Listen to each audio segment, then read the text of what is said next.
Hello বন্ধুরা, কেমন আছো সবাই? আশা করছি তোমরা সবাই ভালো আছো। মিঠাই অ্যান্ড হানিস লাইফস্টাইল ব্লগে তোমাদের অনেক অনেক স্বাগত। তো আজকে দেখতেই পাচ্ছ শুরুতে হানি খেলা করছে ওর অন্য মুডে, কখনো ঠাম্মির কাছে আদর খাচ্ছে। এই গরমে আমরা সাধারণ মানুষেরই এত কষ্টকর অবস্থা, তো ওর তো কষ্ট হবেই।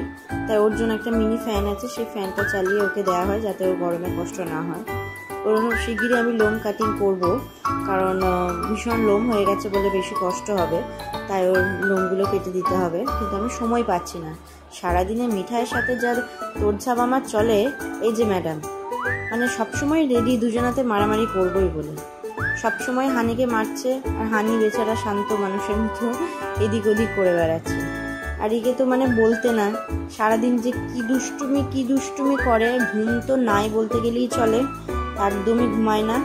আর হানি গাড়িতে ঘুরতে খুব ভালোবাসে, তাই দেখছো তোমাদের দাদাভাইয়ের গাড়িতে চেপেও এক পাক ঘুরে চলে এলো। এই যে বসে আছে রয়্যাল বেঙ্গল টাইগারের মতো। হানি আগে ভীষণ দুষ্টু ছিল, ভীষণই দুষ্টু ছিল, কিন্তু এখন খুব ঠান্ডা হয়ে গেছে বুনির আশাতে, যেটা হিংসাতেও বলতে পারো। আর এই যে মহারানী সারা দিন এই ঘর থেকে ওই ঘর, ওই ঘর থেকে এই ঘর, আমিও ছুটে বেড়াচ্ছি ওর পেছনে। খাবার বাটিটা নিয়ে যেই বসবো সেই ওর কান্না শুরু।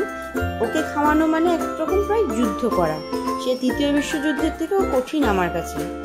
দেখতেই পাচ্ছ মুখে বদমাইশি হাসি, সবসময় দুষ্টুমি।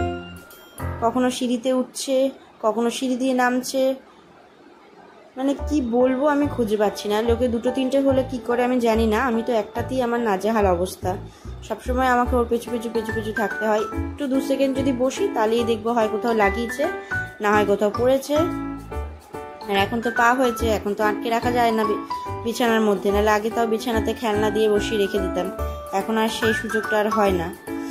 দেখতেই পাচ্ছ এগুলো ভেঙে ফেলে একাকার করছে। এবার হানিকে ডাকছে, দেখো হানিকে খুব ভালোবাসে ও, শুধু মারে তা নয়। এবার দেখো পাপা এসছে বলে দুজনাই প্রতীক্ষায় দাঁড়িয়ে আছে। পাপা এসছে, কতক্ষণে পাপা এসে কোলে নেবে। দেখছো তো গ্রিল ভেঙে দিচ্ছে, দেখো গ্রিলটা কিভাবে নড়াচ্ছে। দেখো হানিও ওয়েট করছে পাপা এসে হানিকে ফার্স্টে কোলে নেবে, মিঠাইও ওয়েট করছে যে পাপা এসে মিঠাইকে ফার্স্টে কোলে নেবে। দেখো ও আগে দাঁড়িয়ে থাকছে, ও আগে করছে, মানে কে আগে পাপার কাছে প্রথম যাবে। ও হয়তো কুকুর, ও হয়তো বলতে পারে না, কিন্তু ও আমার আরেকটা ছেলের মতনই, ওকে আমি আমার বাচ্চার মতনই মানুষ করেছি। তো ও মানে যেটা মানে মুখে বলতে পারে না সেটাও ইশারায় বুঝিয়ে দেয়। ও সমস্ত কিছু আমি বুঝতে পারি, ওর শরীর খারাপ, শরীরের কষ্ট, বেড়াতে যাওয়া, ঘুরতে যাওয়া, সব ওর অঙ্গি ভঙ্গিতেও বুঝিয়ে দেয়। দেখো ওকে কোলে নিয়েছে বলে ও রাগ হচ্ছে, দেখছো, আবার ওকে ডাকলো বলে আবার ও বেরিয়ে গেল।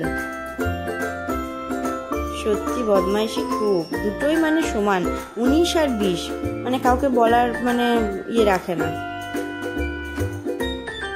আমি দেখতে গেলাম বাইরে কোথায় গেল।